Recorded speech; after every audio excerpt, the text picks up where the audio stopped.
या न्यूज बुलेटिनचे सहप्रायोजक आहेत गोकुळ. मैदानावरील खेळ खेळाडू वृत्ती शिकवत असतात.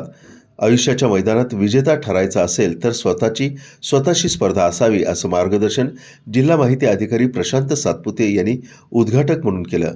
सहाय्यक आयुक्त समाज कल्याण द्वारा पाचल इथं आयोजित जिल्हास्तरीय क्रीडा महोत्सवाचं उद्घाटन मुंबई विभागाचे प्रादेशिक अधिकारी बाळासाहेब सोळंकी यांच्या प्रमुख उपस्थितीत झालं.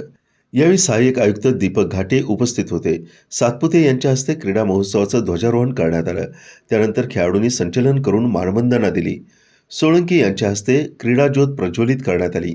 यावेळी खेळाडूंना शपथ देण्यात आली. खेळाडूंना शुभेच्छा देताना सातपुते म्हणाले, मैदानी खेळ क्रीडा स्पर्धांमुळे सर्वांगीण विकास होत असतो.